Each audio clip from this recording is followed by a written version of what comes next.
नमस्कार। नियमित कार्यक्रम 6 प्रश्नमा यहाँलाई स्वागत छ। म राजीव खत्री। एमाले एकताको लागि बनेको कार्यदल सक्रिय बन्ने सँगै अध्यक्ष केपी शर्मा ओली र वरिष्ठ नेता माधव कुमार नेपाल किचलोको बीचको जुन दूरी थियो त्यो केही कम भएको छ। टेलिफोन वार्ता गर्नसम्म पनि अनकनाउने दुवै नेताहरू अहिले प्रत्यक्ष 1-to-1 वार्ता गरेका छन्। यसले वार्ता सकारात्मक देखिए पनि ठोस निष्कर्ष भने आउन अझै बाँकी रहेछ। हुन त बैठकबाट बाहिरिने क्रममा कार्यदलका एक सदस्यले नै 10 दिन पहिलेको अवस्थामा खास सुधार नभएको प्रतिक्रिया दिइसकेका छन्। एमालेको एकता कार्यदल एजेन्डामा सहमति नजिक पुगे पनि खास गरी दुई नेता अध्यक्ष केपी शर्मा ओली र वरिष्ठ नेता माधव कुमार नेपाल बीचको इगो व्यवस्थापन गर्न भने कार्यदललाई सकस परिरहेको प्रश्न हुन्छ। आज हामी यिनै सम्बन्धमा रहेर कुराकानी गर्दैछौँ। हामीसँग हुनुहुन्छ राजनीतिक विश्लेषक मुमाराम खनाल। मुमारामजी, यहाँलाई स्वागत छ। धन्यवाद। अब यसअघि यहाँसँग मैले विशेष गरी नेकपा विवाद प्रधानमन्त्री ओलीले पहिलोपटक संसद विघटन गरेको परिप्रेक्ष्यमा कुराकानी गरेको थिएँ। यहाँले भन्नुभएको थियो कि हामीले लामो समयदेखि सोध्ने र दिने जवाफ एउटै भइरहेको छ भनेर यहाँले भन्नुभएको थियो। आजको दिनमा मैले अहिलेको राजनीतिक धरातलमा टेकेर सोध्ने प्रश्न र यहाँले दिने जवाफमा अवस्था फेरियो या उही गोलचक्करमा घुमिरहेको छ? त्यो अवस्था त खासै चाहिँ फेरिएको चाहिँ छैन। किन भन्नुहुन्छ भने हामीले कुराकानी गर्दाखेरि जे अवस्था थियो त्यो अवस्थामा त्यति आधारभूत खालको चाहिँ परिवर्तन त आएको छैन।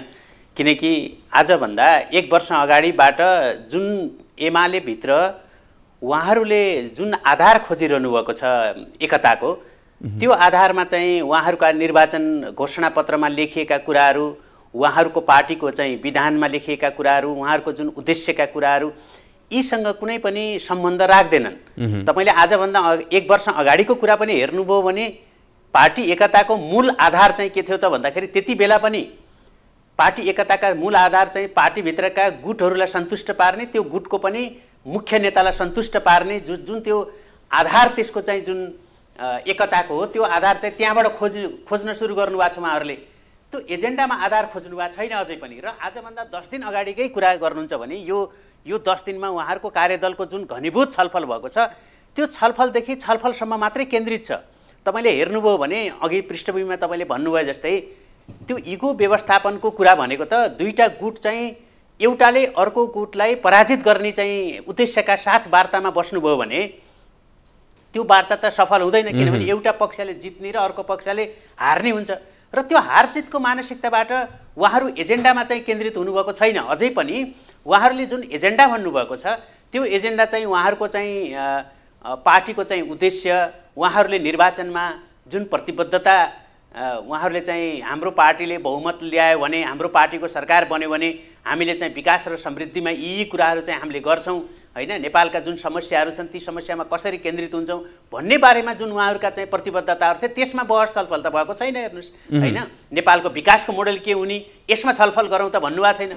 उहाँहरूले त त्यही पार्टीभित्रका गुटहरूलाई चाहिँ एकले हार्ने र अर्कोले जित्ने मानसिकताका साथ त्यो तरिकाले चाहिँ उहाँहरू वार्तामा बस्नुभएको छ। र त्यो एजेन्डामा पनि के छ भने ल जेठ 2 गते पूर्ववत अवस्थामा हुने भन्दाखेरि पनि उहाँहरूको चाहिँ त्यो पार्टीभित्रका गुटहरूको, पार्टीभित्रका समूहहरूको कुन नेतालाई के जिम्मेवारी दिने त्यसमा केन्द्रित छ।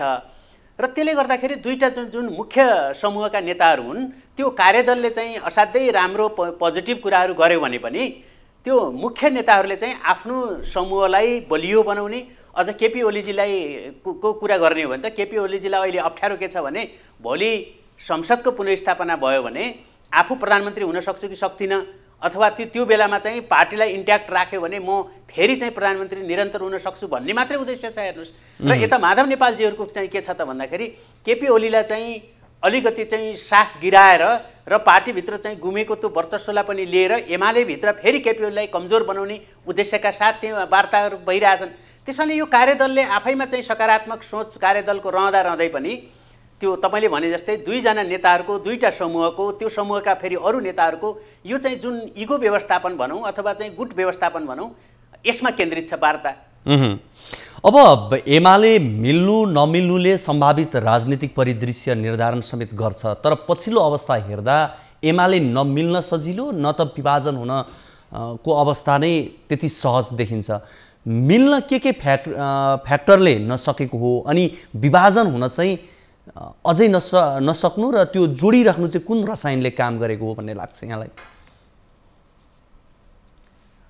दुवै समूहलाई के लागेको छ भने दुवै समूहमा अझ केपी ओलीजीको त ठुलो पङ्क्ति उहाँ चाहिँ त्यो पार्टी एकता गरेर फेरि माधव नेपालजीहरूसँग त्यो खालको त्यो पार्टीका चाहिँ गुटभित्र जुन लामो चाहिँ तिक्तता उहाँहरूको पार्टीभित्र थियो, यो आज बनेका गुटहरू त होइनन्, यी गुटहरू त 50 को दशकदेखि सक्रिय भएका गुटहरू नै हुन्। र फेरि एमाले त्यति बेला जति बेला पार्टी विभाजन भयो यो 55-56 सालतिर, त्यति बेला चाहिँ विभाजन हुँदाखेरि उहाँहरूको पार्टीभित्र अझै पनि एजेन्डाहरू थिए। त्यो राजनीतिक रूपमा उहाँहरूले ठुलो मार्च पास गर्नुभयो र त्यो मार्च पासपछि उहाँहरूको एजेन्डामा थियो। त्यो खास गरेर त्यो राष्ट्रवादको चाहे एजेन्डा होला, चाहे महाकाली सन्धिको होला, चाहे पार्टीभित्र चाहिँ कम्युनिस्ट आन्दोलनलाई चाहिँ हेर्ने दृष्टिकोण थियो होला। त्यसमा चाहिँ केही हदसम्म नेपालको चाहिँ सामाजिक आर्थिक अवस्था पनि आजको जस्तो थिएन। त्यो बेला अलिकति चाहिँ मूल्यको राजनीति पनि अझै बाँकी थियो र कम्युनिस्ट आन्दोलन यो हदसम्म एक्सपोज पनि भएको थिएन। भर्खरै पूर्वी युरोपका घटनाहरूपछि पार्टीमा एक प्रकारको मदन भण्डारीले चाहिँ संश्लेषित गरेको बहुदलीय जनवादले भर्खरै चाहिँ सत्ता चलाउन पाएको थियो र त्यसमा चाहिँ केही कामहरू चाहिँ उहाँहरूले सकारात्मक नै गर्नुभएको थियो।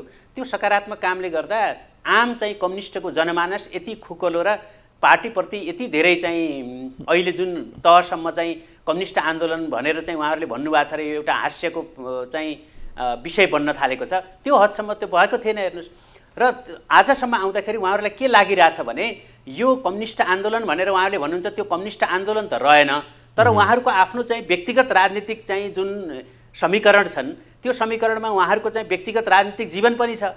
यति लामो समयसम्म उहाँहरूले चाहिँ राजनीति गरेर आउनुभएको छ, त्यो बाहेक अर्को त उहाँहरूको लागि चाहिँ अर्को बाटो पनि छैन। त्यसमाले पार्टी विभाजन गरेर असाध्यै ठुलो सङ्कटमा अझ फसिन्छ भन्ने कुरा यता माधव नेपालजीको समूह, खास गरेर माधव नेपालजीलाई त त्यो लागेको छ कि छैन मलाई चाहिँ थाहा छैन, तर उहाँहरूको चाहिँ जुन सेकेन्ड जेनेरेसनको चाहिँ समूह छ त्यो चाहिँ हिजो पनि पार्टी विभाजनपछि असाध्यै ठुलो पीडाबाट गुज्रेको छ।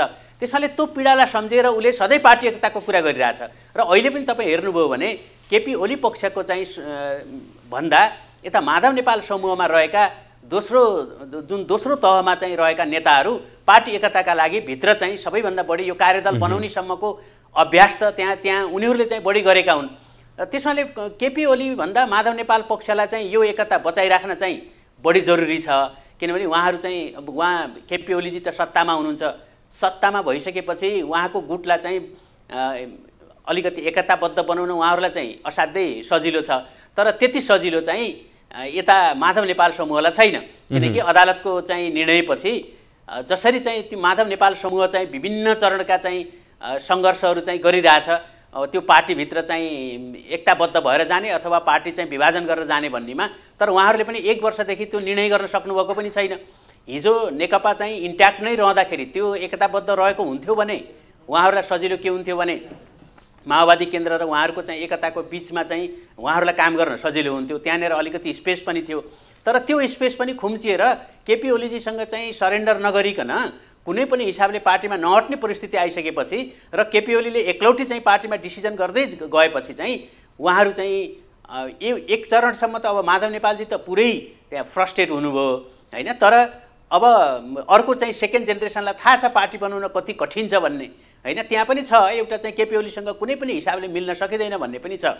तर मैले अघि पनि चाहिँ के निवेदन गरेँ भने यो पार्टी एकताको आधारमा उहाँहरूका चाहिँ एजेन्डाहरू चाहिँ एकदमै गुट केन्द्रित र त्यो एकले अर्कोलाई चाहिँ पराजित गर्ने मानसिकता जुन छ त्यसबाट उहाँहरू हट्नु पर्यो। पहिला नेपालको चाहिँ विकास र समृद्धिको कुरा के हो, पार्टीले के भनेको थियो निर्वाचनमा र ती कुराहरू किन पुरा भएनन्, हाम्रो पार्टी किन चाहिँ यत्रो ठुलो चाहिँ बहुमत लिएर आउँदाखेरि पनि किन चाहिँ सेवा प्रवाहमा चाहिँ चुक्यो, किन चाहिँ हामीले चाहिँ शिक्षा र स्वास्थ्य जस्ता कुरा समाजवाद उन्मुख शिक्षा नीतिको बारेमा हाम्रो पार्टीले किन ती कुराहरू लिएन भनेर उहाँहरू त केपी ओलीलाई छोडिदिएर हैन, केपी ओलीको गुटलाई छोडिदिएर केपी ओलीलाई छोडिदिएर अरू नेताहरूलाई छोडिदिएर माधव नेपाल समूहले पनि के गर्नु पर्यो भन्दाखेरि त्यो एजेन्डामा केन्द्रित रहेर हैन, हाम्रो चाहिँ हामीले चाहिँ प्रतिबद्धता जनाएका एजेन्डाहरू के भए र ती एजेन्डाहरू हाम्रो सरकारले किन चाहिँ लागू गर्न सकेन, हाम्रो सरकार किन चाहिँ यस्तो एउटा नचाहिने चाहिँ सङ्घर्षमा चाहिँ फस्दै गयो र किन यत्रो ठुलो चाहिँ आलोचनाको चाहिँ एउटा साधन बन्यो पार्टी भनेर उहाँहरूले त्यताबाट त चाहिँ उहाँहरूले बहस गर्नुभएको छैन। र उहाँहरूले बारम्बार के भन्नुहुन्थ्यो भने एकदमै कम्युनिस्ट आन्दोलनलाई बचाउन नेपालको विकास र समृद्धिको लागि ठुलो कम्युनिस्ट पार्टी चाहियो र हाम्रा लाखौँ लाख चाहिँ कार्यकर्ताहरू, हाम्रा लाखौँ लाख नेताहरू जसले चाहिँ यो मुलुकको रूपान्तरणमा चाहिँ भूमिका खेल्छन् र यो पार्टी एउटा साम्राज्य जस्तो भइसक्यो र यो पार्टीले अब चाहिँ नेपालको कायापलट गर्छ भन्ने जुन उहाँहरूका चाहिँ आजभन्दा 1 वर्ष 2 वर्ष अगाडिका कुराहरू भाषणहरू तपाईँ सुन्नुभयो भने त ती कुराहरू किन भएनन् त? अब पार्टीमा त त्यहाँबाट चाहिँ उहाँहरूले सुरु गर्नु पर्यो। हामी दुवैले के गल्ती गर्यौँ र ती कुन गल्तीका कारणले चाहिँ कम्युनिस्ट पार्टी धराशायी भयो र तीन चार टुक्रा चाहिँ हुने चाहिँ परिस्थितिमा कसरी गयो भन्नेबाट उहाँहरूले समीक्षा गर्नुहुन्न। समीक्षा चाहिँ के छ भने हाम्रो गुटको चाहिँ यतिजनालाई चाहिँ केन्द्रीय समितिमा राख्नु पर्यो, त्यहाँबाट यतिजनालाई चाहिँ हटाउनु पर्यो र चाहिँ पार्टीभित्र चाहिँ जतिजना पहिले थियौँ त्यसमा पनि अब पदको बाँडफाँड होला होइन, भोलि सरकारमा जाने कुरा होला।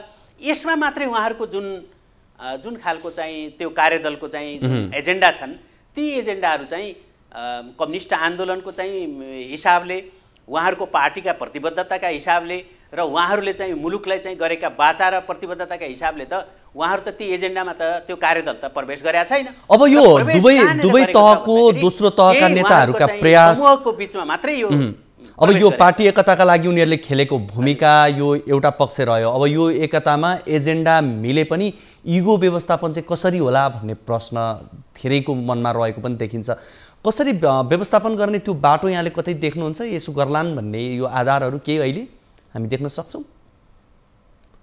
होइन, यो त एकदमै सरल के छ भन्नुहुन्छ भने केपी ओलीजीलाई धेरै सरल छ यो होइन, किनकि केपी ओलीजीले सकारात्मक हुन बित्तिकै उहाँले चाहिँ सकारात्मक डिसिजन गर्न बित्तिकै होइन, उहाँले चाहिँ एकलौटी रूपमा होइन माधव नेपाल समूह पनि एमालेको लागि आवश्यक छ भन्ने त्यो बोध हुन बित्तिकै चाहिँ अब यो एकता मिलिहाल्छ। किनभने यो एकता त्यति ठुला एजेन्डाहरूमा त केन्द्रित छैन।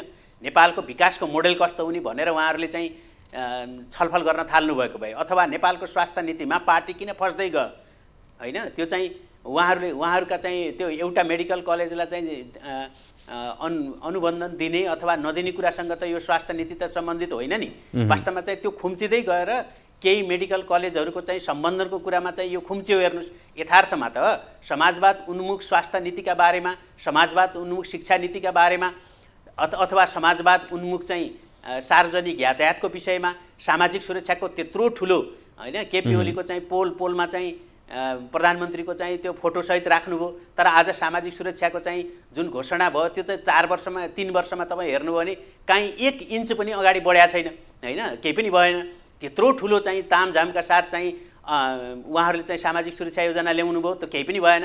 भनेपछि त तपाईँ चाहिँ त्यही मनमोहन सरकारको पालामा त्यो वृद्ध भत्ता चाहिँ बढाएको कुरालाई त्यसैमा चाहिँ 500 थपिदिएर त्यसैमा 400 थपिदिएर त भएन। हेर्नुहोस् होइन, नयाँ कार्यक्रमहरू त त्यहाँ उहाँहरूले ल्याउनु भएन, ल्याएको पनि कार्यान्वयनमा गएन। त्यस कारण उहाँहरूले त्यहाँबाट चाहिँ सुरु गर्नुभएको भए मलाई लाग्छ यी कुराहरू एउटा चाहिँ बाटोकै फरक हुन्थ्यो, एउटा चाहिँ रोडम्यापै फरक हुन्थ्यो त्यो पार्टीको, र त्यसमा चाहिँ मिल्न बरु गाह्रो। तर गुटहरूका चाहिँ समीकरणहरू मिलाउन त असाध्यै सजिलो छ नि त। त्यो ओलीजीले चाहनुभयो भने त त्यो त 1 घन्टामा मिल्छ। हेर्नुहोस् होइन, किनकि उहाँहरूकै पार्टीका नेताहरू हुन्। उहाँले चाहिँ 9औं महाधिवेशनमा केपी ओलीजीले चाहिँ जित्नु भएको थोरै झिनो मतले, र माधव नेपालको समूह पनि सानो त छैन। र तपाईँ चाहिँ 50 भोटको कुरा त तपाईँ चाहिँ महाधिवेशनमा 50 भोट भने त त्यो त सजिलै गरी यता र उता हुन सक्ने भोटहरू हो। र त्यस हुनाले उहाँहरू दुवै चाहिँ पार्टीभित्र बलियो नेताका रूपमा हुनुहुन्छ भने उहाँहरूको चाहिँ आफ्नो गुटगत कुरालाई मिलाउनलाई किन बेकारमा यत्रो चाहिँ रडाको गरिरहनु भएको छ? मलाई त यो बुझेकै छैन। यो त के हो भने केपी ओलीले चाहनुभयो भने चाँडै हुन्छ, किनकि उहाँ चाहिँ मुख्य नेतृत्वमा हुनुहुन्छ। तर अब माधव नेपालजीको इगो र केपी ओलीजीको इगो चाहिँ दुईटा चाहिँ फरक के छन् भन्दाखेरि माधव नेपालजीले धेरै लामो समयसम्म नेकपा एमालेको जुन खालको क्यारेक्टर बनाउनु भएको थियो त्यो खालको चाहिँ पार्टीको सङ्गठनात्मक जुन संरचना हो त्यो संरचना नेपालको सन्दर्भमा भन्नुहुन्छ नि सबभन्दा दोहनकारी संरचना उहाँले बनाउनु भएको। र केपी ओलीजीलाई म धन्यवाद किन दिन चाहन्छु भने एमालेको त्यो खालको संरचनाले नेपालको चाहिँ विकासमा हिजो भर्खरै पनि भन्नुहोस् न एउटा कर्मचारीहरूको चाहिँ जुन सङ्गठन बनाउने, व्यवसायीहरूको सङ्गठन बनाउने, विभिन्न पेशागत र चाहिँ व्यवसायहरूका सङ्गठन बनाउने यो काम त एमाले सुरु गरे हो। र त्यस्तो खालको एउटा दोहनकारी संयन्त्रलाई चाहिँ माधव नेपालजीले जुन क्यारेक्टर दिनुभएको थियो, ओलीजीले त त्यसलाई भत्काइदिनु भयो। हेर्नुहोस्, जानेर नजानेर होइन, उहाँले चाहिँ यो कम्युनिस्ट आन्दोलनका लागि वास्तवमा थ्योराइज गर्नु पर्यो भने त हाम्रो घनश्याम मेरो मित्र पनि हुनुहुन्छ, घनश्यामजीले भन्नुहुन्छ दलाल पुँजीवादले चाहिँ कम्युनिस्ट आन्दोलनलाई चाहिँ सकायो, हाम्रो मुलुकको विकास हुन दिएन। त्यो दलाल पुँजीवादको सबभन्दा ठुलो प्रतिनिधि चाहिँ केपी ओली हो भनेर पनि भन्नुभयो। तर त्यो दलाल पुँजीवाद चाहिँ वास्तवमा उहाँहरूको पार्टी संरचनाले हुर्काएको चाहिँ कुरा हो। र घनश्यामजीहरूले चाहिँ यदि दलाल पुँजीवादसँग सङ्घर्ष गर्ने हो भने सबभन्दा पहिले आफै सङ्घर्ष गर्नु पर्यो। र उहाँले नै भनेको त्यो 17,000 कार्यकर्ता 17 लाख कार्यकर्ताहरूको त्यो सञ्जाल भत्काउनु पर्यो। र चाहिँ विभिन्न चाहिँ अतिरिक्त चाहिँ जुन शक्ति आर्जन गर्ने चाहिँ उहाँहरूको सङ्गठनात्मक संरचना छ, त्यो चाहिँ केपी ओलीजीले अहिले जुन भत्काइदिनु भयो, त्यो त नेपालीहरूले धन्यवाद दिनुपर्छ उहाँलाई। किनकि यो खालको चाहिँ संरचनाले नेपालको चाहिँ रेन्ट सिकिङलाई जुन खालले संस्थागत गरेको थियो त्यसलाई चाहिँ समाप्त परेको छ। र नयाँ कम्युनिस्ट आन्दोलनको चाहिँ जगेर्ना गर्नको लागि अब हिजोको जस्तो चाहिँ ठुलो एमाले, विशाल एमाले होइन, अब चाहिँ तपाईँले अहिलेका एजेन्डाहरूलाई न्याय गर्न सक्ने एमाले चाहियो तपाईँलाई। हेर्नुहोस् होइन, त्यस कारणले घनश्यामजीहरूको लागि त अर्को नयाँ थ्योराइज गर्ने चाहिँ एउटा ठुलो अपर्च्युनिटी त त्यो केपी ओलीले गर्दा दिनुभएको छ नि। तर उहाँहरूले चाहिँ अझै पनि त्यो हिजोको चाहिँ त्यो कथित विशाल सङ्गठन, जुन सङ्गठन त्यो विशालतालाई बोकेर अब एमाले हिँड्नै सक्दैन। अनि तपाईँ हिमाल चढ्दै हुनुहुन्छ, हिमाल चढ्न जाँदा तपाईँले सुनै भए पनि त तपाईँले चाहिँ 2 क्विन्टल सुन बोकेर त जान सक्नुहुन्न सगरमाथा चढ्न, तपाईँलाई त हलुङ्गो हुनु पर्यो नि। त्यसैले उहाँहरूले सगरमाथा चढ्ने कुरा पनि गर्नुहुन्छ, अनि चाहिँ 17 लाखको चाहिँ त्यो लास बोकेर हिँड्छु पनि भन्नुहुन्छ होइन। त्यो चाहिँ दलाल पुँजीवाद भनेको एमाले आफै हुर्काएको सङ्गठनात्मक संरचनाभित्र छ। त्यसलाई फाल्नेमा चाहिँ घनश्यामजीहरू तयार हुनुहुन्छ कि माधव नेपाल समूह तयार छ? त्यस हुनाले बहसलाई तपाईँले चाहिँ हिजोकै त्यो केपी ओलीजीले चाहिँ दया गरेर हिजोका नेताहरूलाई आफ्नै ठाउँमा प्रतिस्थापन गरिदियोस् भन्ने मात्रै मुद्दाले हुन्छ होइन, त्यसले चाहिँ अबको नेकपा एमालेको त्यो एकतालाई बचाउँदैन। र त्यसलाई बचाउने हो भने मैले अघि पनि भने त्यो संरचनात्मक चाहिँ सुधार गर्नका लागि र उहाँहरूले चाहिँ जुन एजेन्डाहरूमा चाहिँ बहस गर्नुपर्छ, उहाँहरूको चाहिँ निर्वाचनमा राखेका प्रतिबद्धता अनुरूप र नेपालको संविधान बमोजिम उहाँहरूले जुन समाजवादको यात्रा भन्नुहुन्छ, समाजवाद उन्मुख हाम्रा कार्यक्रम हुन् भन्नुहुन्छ। तर ती सबै कार्यक्रम त मैले नवउदारवादी चाहिँ देखिरहेको छु। हुन्छ, हामी यो कुराकानीलाई निरन्तरता दिनेछौँ। यति बेला भने पालो भएको छ छोटो ब्रेकको।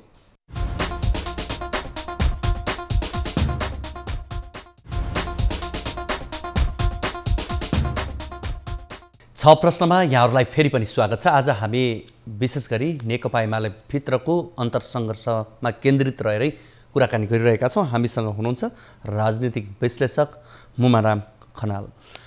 मुमारामजी, यहाँलाई फेरि पनि स्वागत छ।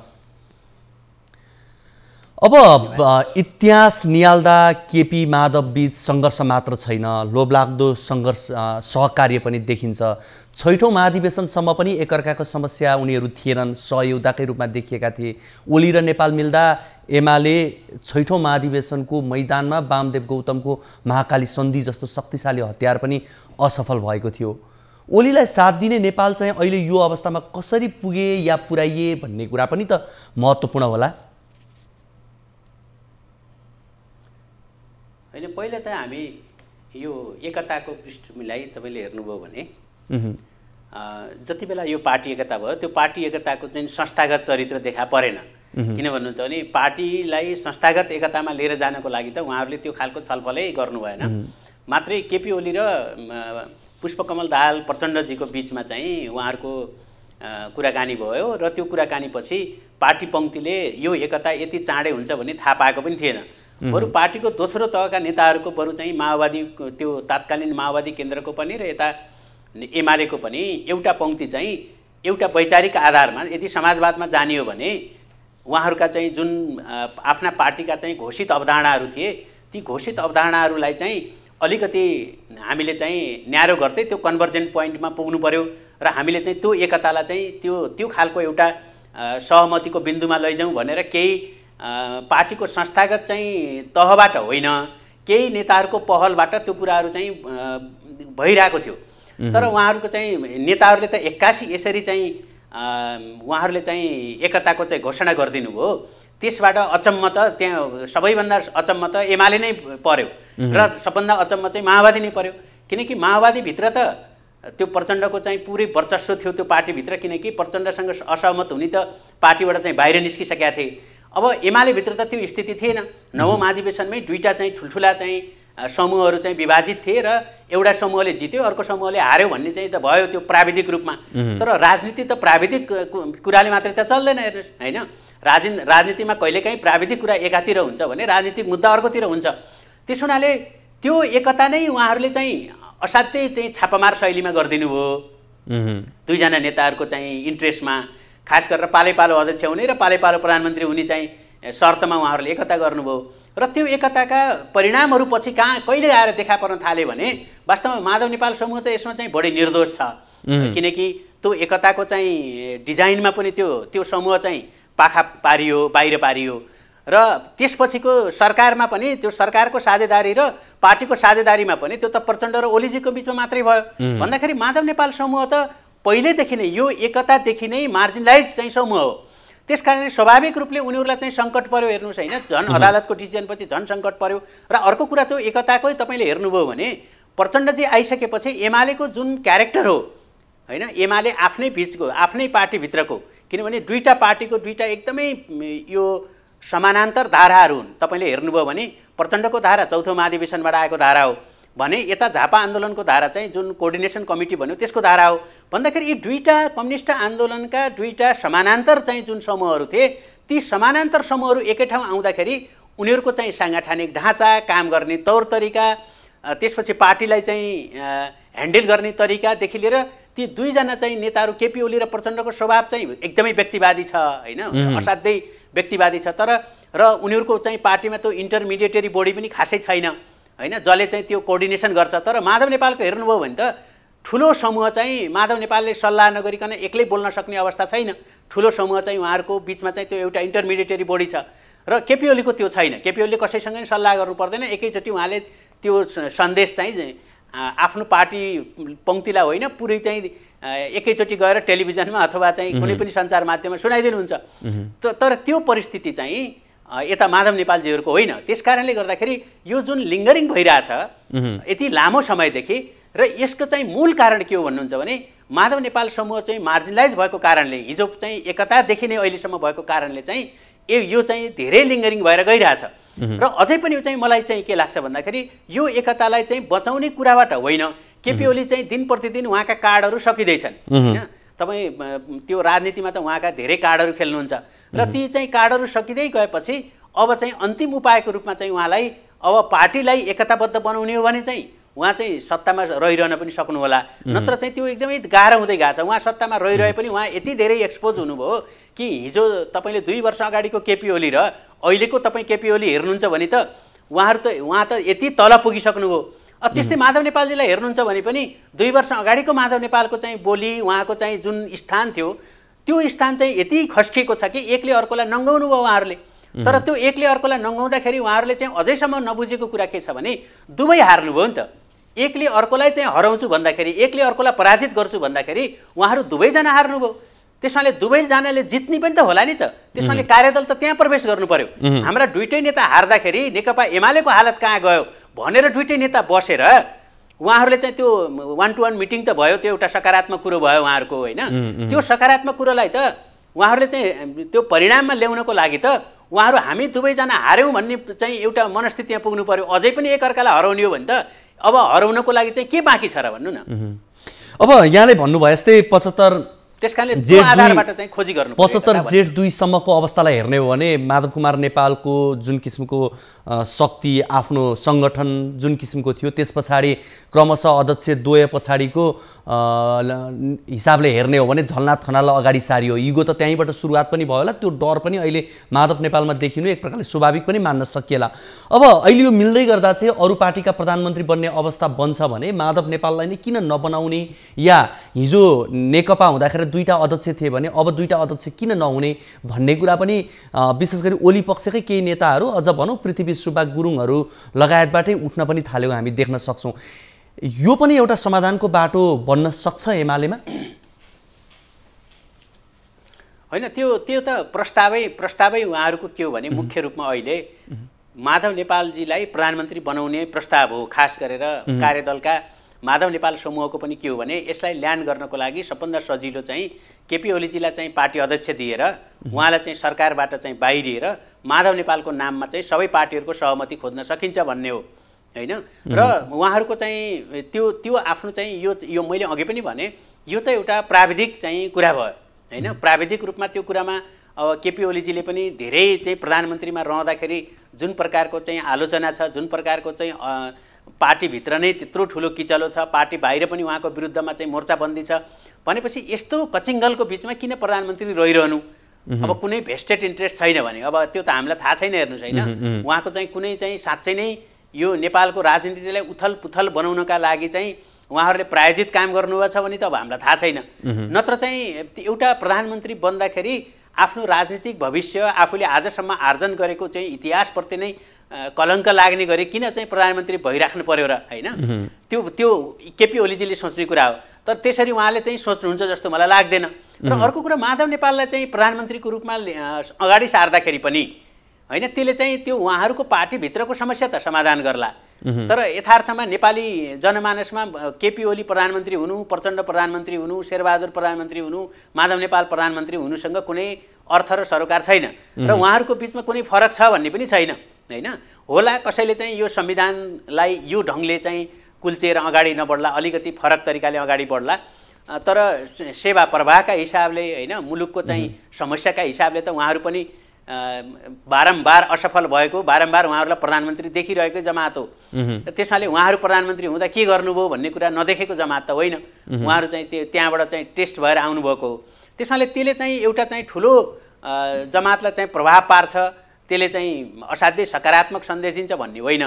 तर यदि एमाले एकता बचाउन होइन, एमाले एकता बचाउनका लागि मात्रै त्यसले काम गर्ने हो, त्यो त प्रस्तावमै छ। उहाँहरूले चाहिँ सायद मलाई लाग्छ उहाँहरूले चाहिँ त्यो प्रस्तावमा चाहिँ छलफल गर्नुभयो होला, तर अब ओलीजीले प्रधानमन्त्री छोड्ने हो भने त उहाँले त त्यो पार्टीलाई चाहिँ छिन्न भिन्न पार्न पनि तयार हुनुभयो।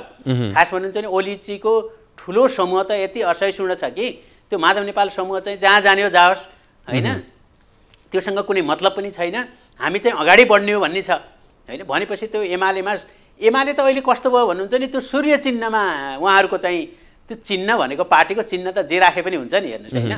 उहाँहरू चाहिँ सबै एजेन्डा छोड्दै छोड्दै छोड्दै गएपछि अबको निर्वाचनमा सूर्य चिन्ह कसले लिने, सूर्य चिन्ह जसले लिन्छ त्यसले जित्छ भन्ने पुग्नुभयो कि होइन। एमाले जितेर हुने के भन्नेतिर त जानु भएन, हेर्नुहोस् दुवै समूह।